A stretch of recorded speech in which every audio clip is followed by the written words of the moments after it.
Hello, everyone. My name is Arno Reese. I'm a VMC on AWS Solution Engineer. Today, I'm going to be going through a site recovery demo, or SRM. We're going to be recovering or DRing a virtual machine that is on our on-premise Austin, Texas data center to our cloud instance, which is in Northern Virginia. So the VM that we're protecting is the site recovery WordPress demo 1. And we can see that that particular VM is protected in our VMC instance. Here, the 3 dots at the bottom. So you see ARES demo 1 WordPress SRM. This particular VM is already set up in Site Recovery Manager via protection group. I'm just going to quickly go through that. So we set up a site pair between our on-prem and VMC instance. In this case, it's on-prem is 172.20.0.140 to our SDDC, which is at IP 34.194.236.229. So what we'll do is in here, we've set up a replication. So to add a VM, you'll basically just hit new. You'll go through, pick your virtual machines, you'll pick a target data store or replication setting and protection group, and then hit ready and complete. So we already have a VM and a protection group. My protection group is called ARES Protection, and it has 1 virtual machine in it. That's that ARES Demo 1 WordPress SRM. Our recovery plan that has been set up from a recovery steps perspective uses the default, and it will power it on priority 3. You'll see ARES demo WordPress SRM in that. So once you've set up that replication and the protection group and the recovery plan, that VM in its current state, once it was protected the first time, will be ready to run. So there's 2 settings here that you can run. You can either do a run or a test.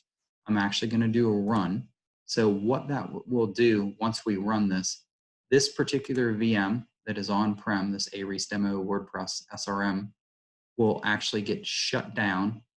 Any final changes will get copied up to the cloud instance of it where it's been seeded. So just to ensure that this demo is actually running and is legitimately up, it's 70.232. Bring up that particular website. Let's update this. Edit. Just to verify it as a legitimate VM that is running. Hit update.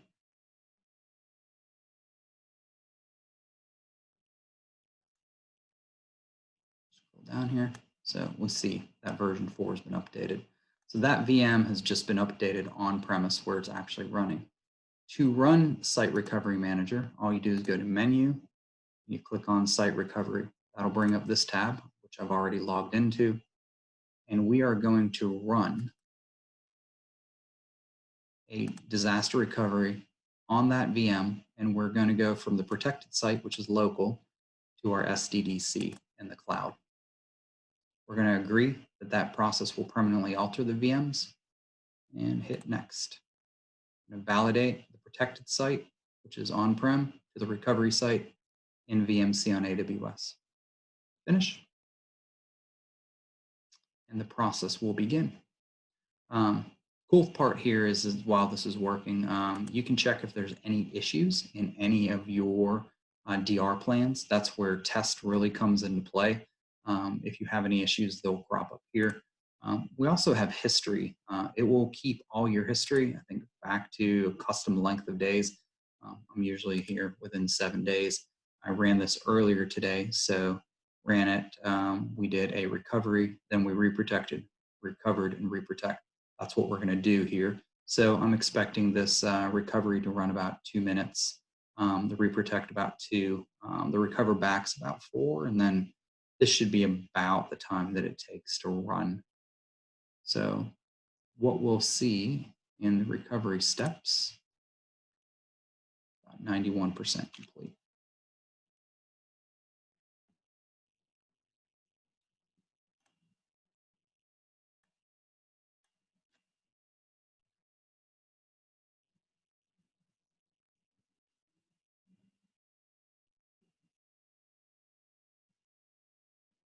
Go ahead and let that run through.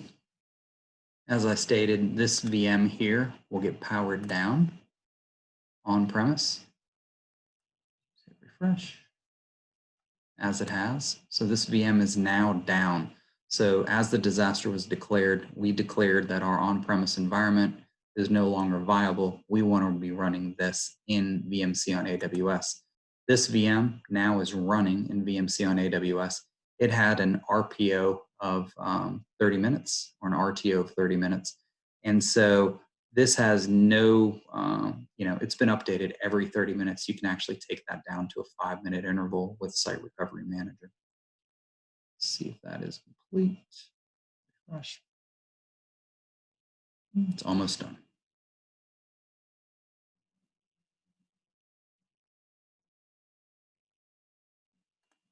And what we'll see is the IP address has not changed. It's 192.168.70.232.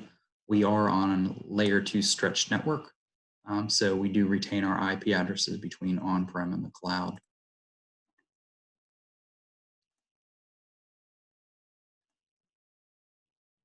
This is now completed. So this VM is now running here. Let's double check. That's 70.232. Let's click refresh.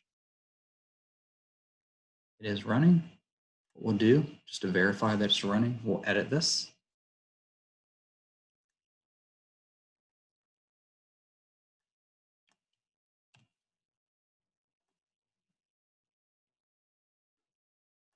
Go back.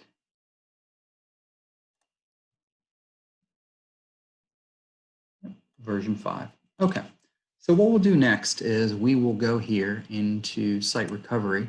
Once you're running a VM in VMC on AWS, at some point your on-premise environment will come back up and you will want to roll back to your on-premise environment. So to do that, the first step is to re-protect that virtual machine. And you're re-protecting that virtual machine that is now running in the cloud, and you want to go ahead and re-protect your instance on-prem. So we'll select that, we'll hit next, we'll hit finish. So what will happen now is this VM will continue to run in the cloud, but we're going to go and make the latest copy of that virtual machine on-prem. And this will now get updated every 30 minutes. So it'll be updated initially by the reprotect. Then after that, it'll be on an RTO or an RPO of 30 minutes. So we'll see those 3 dots show back up here once that recovery is done. Again, takes a minute or 2.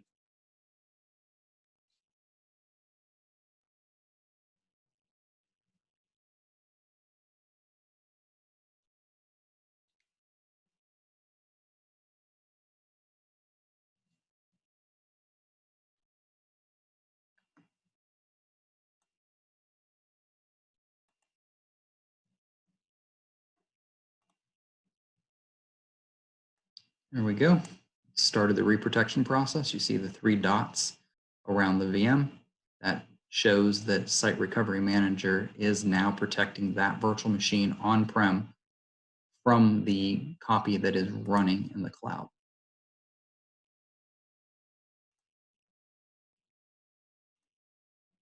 Just let it finish up. Once it's finished up, what we will do is we will fail this VM that is now running in the cloud back to on-prem, and then the last step will be to recover it.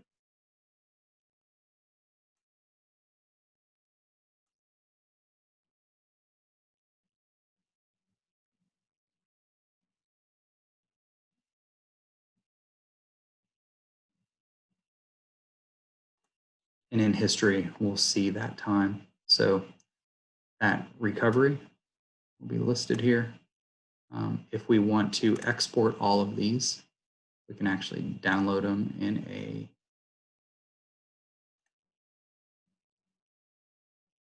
a format that we can store off or use for any type of official documentation that shows that we did recover those VMs and they recovered successfully. All right. I believe we are complete.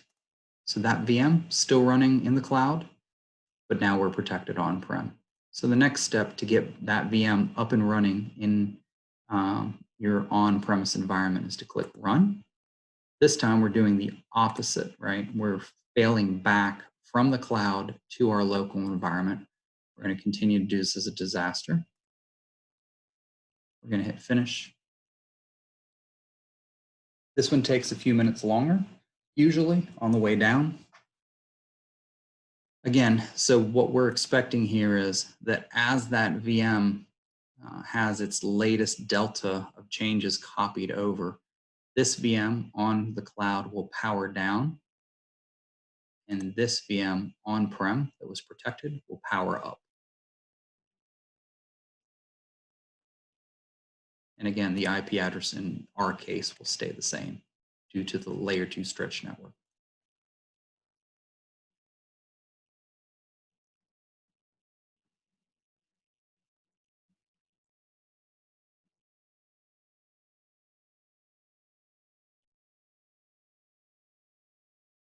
You can have as many protection groups and VMs as you'd like.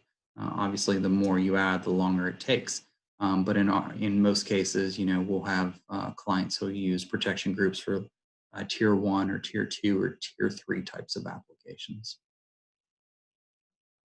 So as we see, that VM in the cloud in Northern Virginia has powered down. We should see this one powering up here shortly. Not yet, but it's getting there. We'll see once it finishes this recovery storage to writable section, it'll move down to powering on. This usually takes a minute or two for the VMs to power on.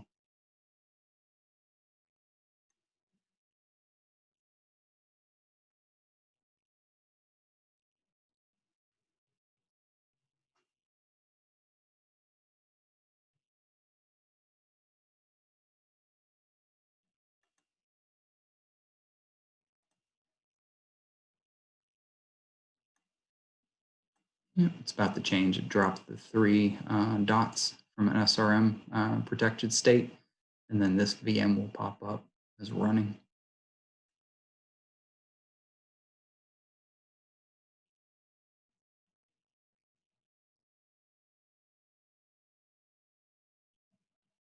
We're expecting about 4 minutes on that one based on the history that we had before. Yep, about 4 minutes, 3 minutes, 58 seconds the last time that particular step took.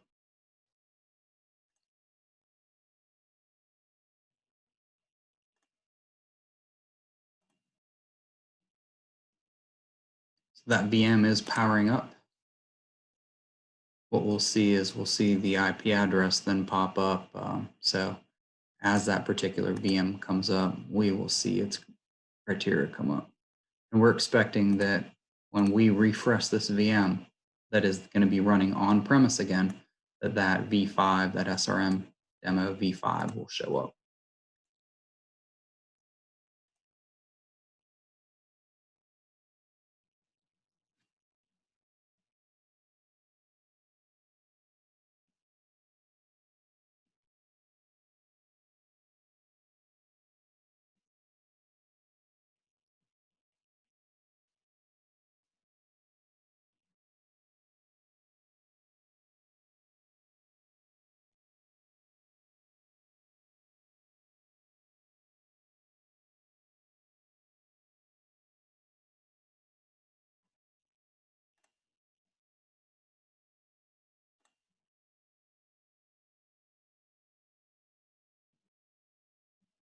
All right, that VM looks like it's back up. It's got its IP address. Site recovery is finishing. Yep, it just finished. So let's double check. VM is running on-prem now. Same IP address that it had before. Shouldn't be here anymore, but it's not protected yet. We're just going to hit reprotect while we're checking that particular VM. So we're basically enabling Site Recovery Manager now to go back to its original state, which is the VM is running locally. We want the target site for the recoveries to be on the SDDC. Number of VMs. We understand that this is going to alter the VM that was originally up on the cloud. and we hit finish. So let's check and make sure this VM is running. So this VM will continue to run on 70.232. Let's refresh it. And we're good to go. So that VM is back up and running. Any changes we made in the cloud during the reprotection process were caught. And then when we finish the protection, every 30 minutes, this one will get updated. Again, SRM will go down to 5 minutes currently. From a reprotection perspective, all we're doing is making sure that that cloud VM is now being properly protected, and it is now back in protection status. So that is ready for the next DR. And that is Site Recovery Manager. Thank you for your time.